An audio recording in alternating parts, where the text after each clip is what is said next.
yun mga kois, what's up? It's me Motospin and welcome ulit sa ating panibagong vlog. So ngayon ay mag-CCVT cleaning tayo dito sa ating Aerox version 2. Medyo nagda-dragging na siya mga kois. And then madumi na yung ating CVT.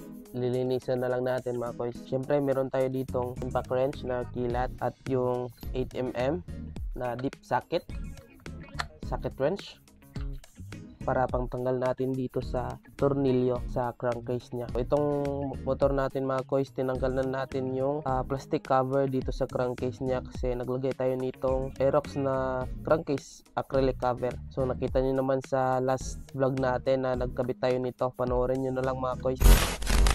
Impact wrench at 8mm deep socket wrench. Kailangan tayo ng 24mm at 17mm para dito sa ating drive face. Meron din tayo ditong 8mm tsaka 10mm na T-wrench. Para matanggal ito mga kois, gamitan natin ng T at 10mm na T-wrench yung dito sa may airbox para maiangat natin to. And then kung meron pa naman kayong plastic cover na sa crankcase mga kois, gamit kayo nito mga kois, yung screwdriver para sa 6 na bolt sa plastic na crankcase cover. Meron tayo ditong 39 to 41mm na socket para dito sa ating torque drive pagtanggal mamaya. And then meron tayo ditong high temp grease at syempre pliers. Then yung panglinis natin, yung ginagamit ko na panglinis is all purpose degreaser from RAC. Kung gusto nyong gumamit nito mga kois, maglalagay na lang ako ng Shopee link at saka TikTok link. Saka yung sa clutch spring mga kois, mas mainam na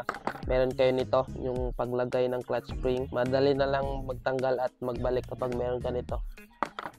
So yun mga kois, pati na rin itong airbox natin, lilinisan na din natin mga kois. So yun mga kois, iangat natin tong airbox. Gamitan natin ng 10mm T-wrench.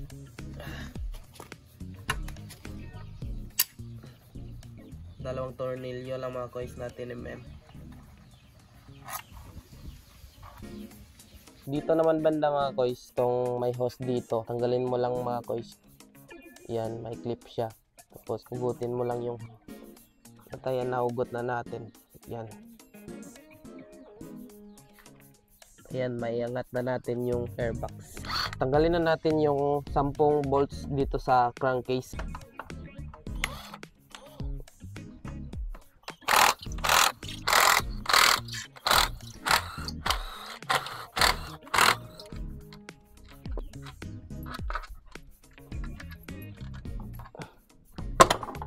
So yun, tanggalan natin yung cover. Tabi lang muna natin. Tanggalin natin yung nut. Gagamitan natin ng 17mm.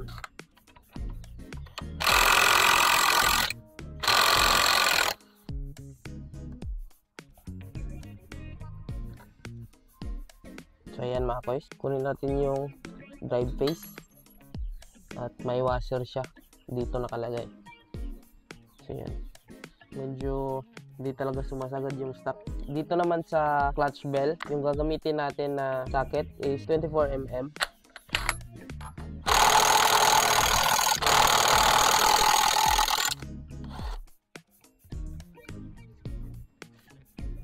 Tanggal clutch bell. Yan. Ito yung clutch bell natin na stock drive. Hugutin natin. Tanggalin din natin tong pulley natin, yung bushing. Yan. So yun nga pala mga kois, kapag ibabalik nyo tong bushing mamaya, yung mayroong guhit dyan sa loob, yan yung pagkalagay, yung pasok. Huwag nyong balik na rin yung may guhit.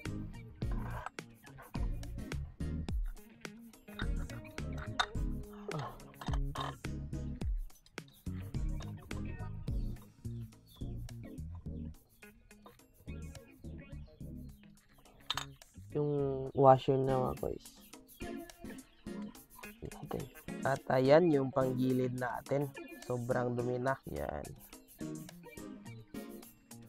So ipapakita ko sa inyo mga koys kung gaano ka-effective yung ginagamit natin na all-purpose degreaser from REC. Yung binili ko sa TikTok, malinis yan mamaya. Hindi nyo matatanggal yung female at male torque drive kapag wala kayong ganito. So hindi nyo matatanggal itong lining din. So dapat meron kayo nitong 39 to 41 mm na sakit para matanggal itong nut na to. Tapos yan. So meron naman pangtanggal ng gamit nila yung back wrench, dalawang dual na wrench na open. Pwede din yon mga koy. Sis lang natin sa paa natin para hindi tumalsik yung spring pag naluwagan na.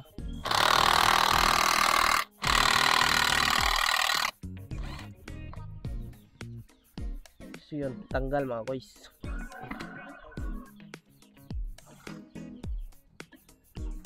Spring stuck. Male and female torque drive. Sa pagtanggal naman nito mga koy, simple lang. Meron kang flat screw. Sisikwatin mo na lang. Yan, tanggal.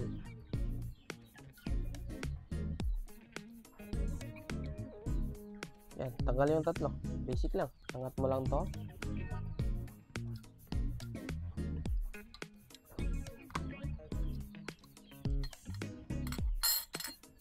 Yung sinabi ko kanina, dapat meron ka nitong circlip pliers. Gamit na gamit mo ito kapag nag-CCVT cleaning ka, lalo na dito sa spring. Madali na lang yung pagtanggal at pagkabit mo mga koys. Kita nyo yan. Kahit na stock to or kahit na 1.5 RPM, easy lang yung pagtanggal at pagkabit kapag meron kang nito. Yan, madali lang matanggal yung ating clutch spring.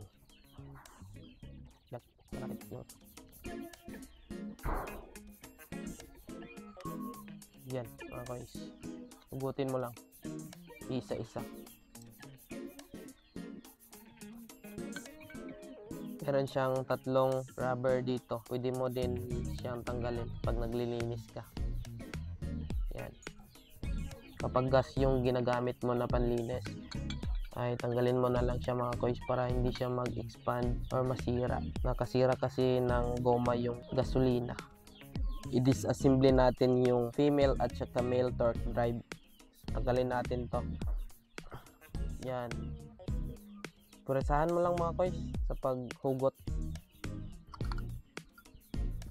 And then yung mga grasa mga koys, meron tayo ditong tissue. Kunin lang natin siya ng tissue. Yung tatlong pin, ito, tanggalin natin gamit yung circuit pliers. Yan. Pwede naman long nose. So, pwede na natin siya mahugot mga koys. Yan, tanggal. Yung sinabi ko kanina is yung iba kasi naglilinis gasolina. So kapag gasolina yung panlinis mo, mag-expand yung goma. Merong goma dito, yung o-ring ng female torque drive. So ito yan, dalawa.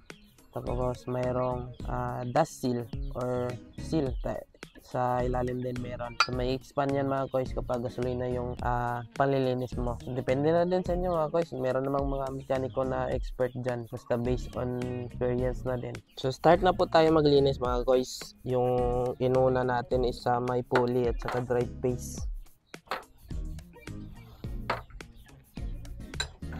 Ito yung gagamitin natin. All-purpose degreaser ito mga koys.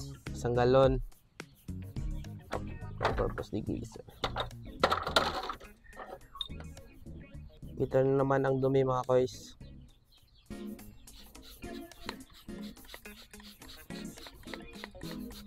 Spray lang natin. Tapos ibabad ng kaunti.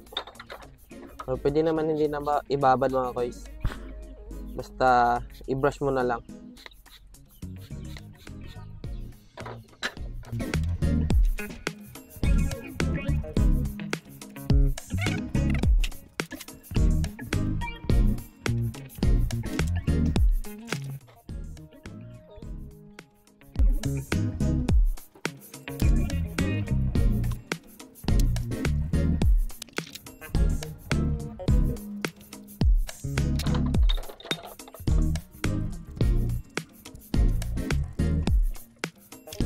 Babanlawan na natin ang tubig.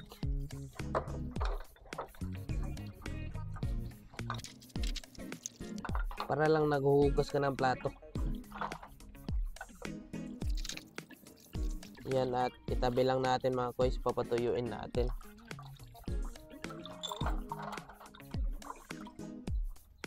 Yan, malinis na yung ating pulley tsaka drive face. Effective yung all-purpose degreaser natin na ginamit.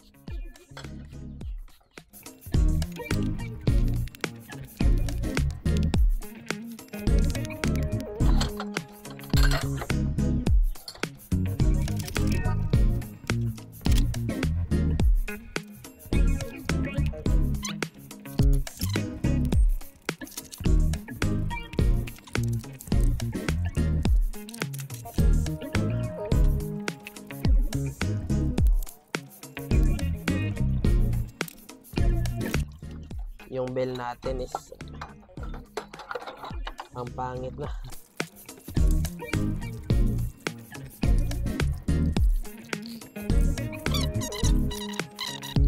So at ayan mga koys, malinis na yung ating CVT parts.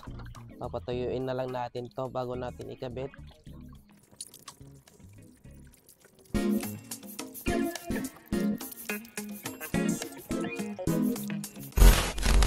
Dito naman tayo sa motor. Kita nyo naman yung dumi. Ang dami na. Spray lang natin ang degreaser.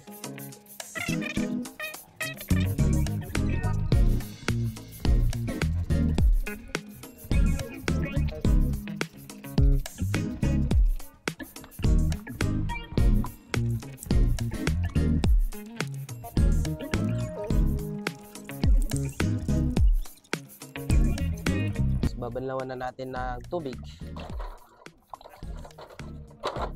Matapos natin nalinisan, papatuyuin natin gamit itong blower. Right.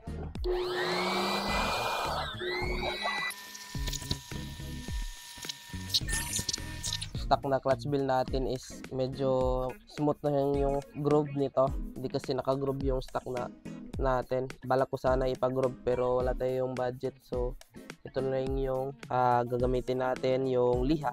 Ililiha natin yung clutch bell natin.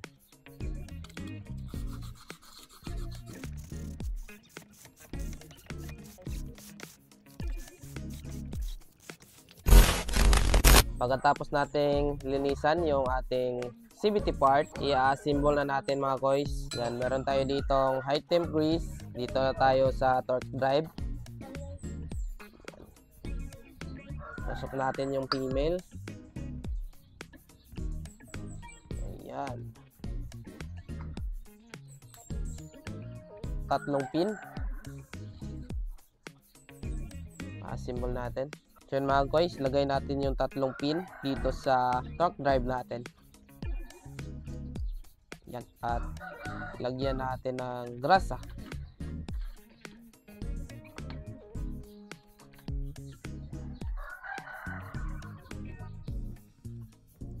Tunuin lang muna natin to.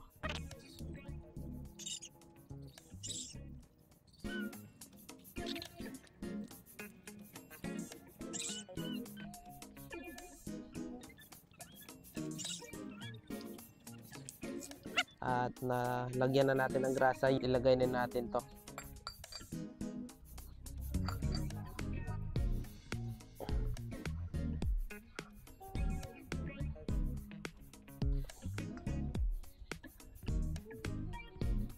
Yan, pasok. Tsaka close open.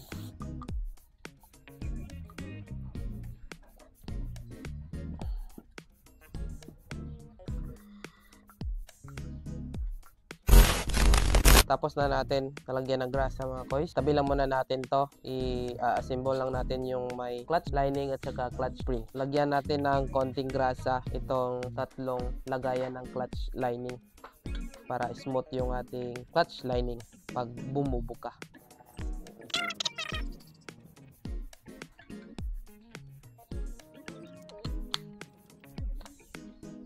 So, huwag natin kalimutan ibalik yung rubber lock. Lagay natin 3 to mga koys kasi tinanggal natin kanina.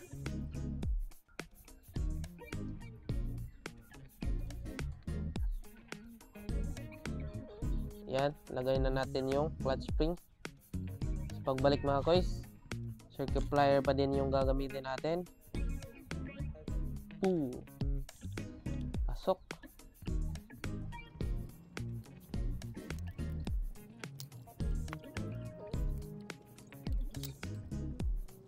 Napaka-easy. Tapos, balik na natin yung, ito mga koys, balik na natin. Silak. Silak daw tawag dito mga koys, kasi naka-letter C.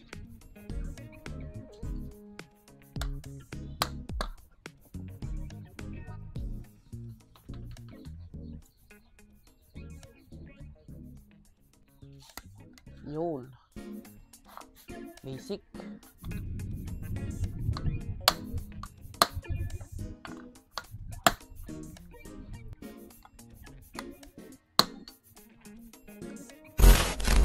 Nalagay na natin yung silak. Yan, buo na ang ating clutch lining. So, lagay na natin yung spring dito sa torque drive.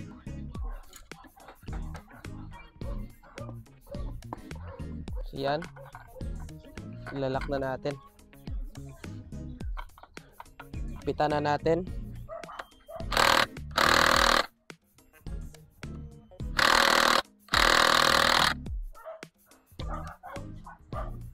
At ayan pala mga koys, malinis na yung ating crankcase. Malinis na yung motor natin. So, ilalagay na natin yung pulley set dito sa motor. Lagay na natin yung bola.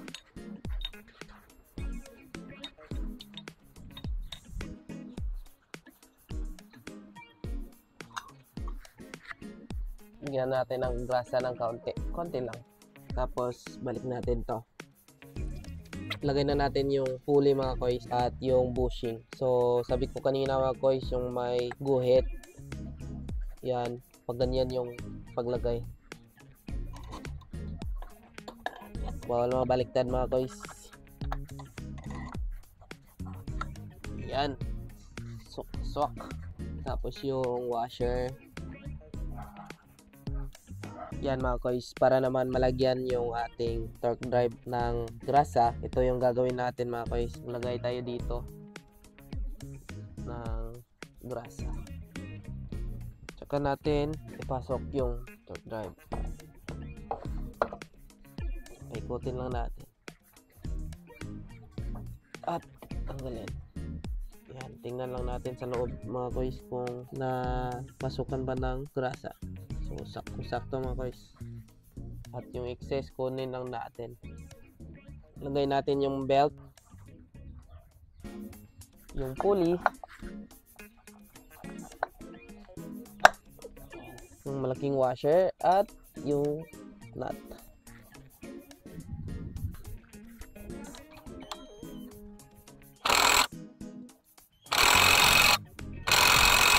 At pagkatapos, lagay natin yung torque drive.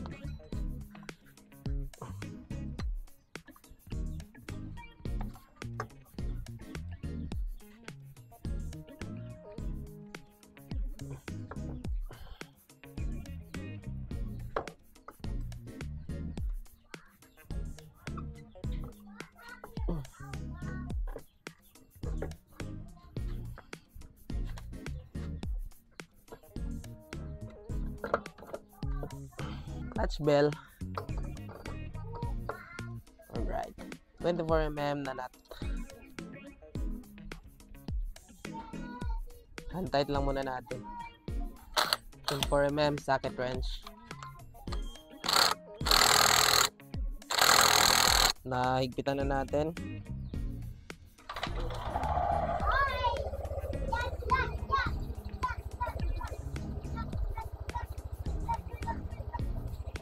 Apakaangas mga koys. Balik na natin yung practice cover. Tapos na natin na tuno at nalinis yung ating CVT.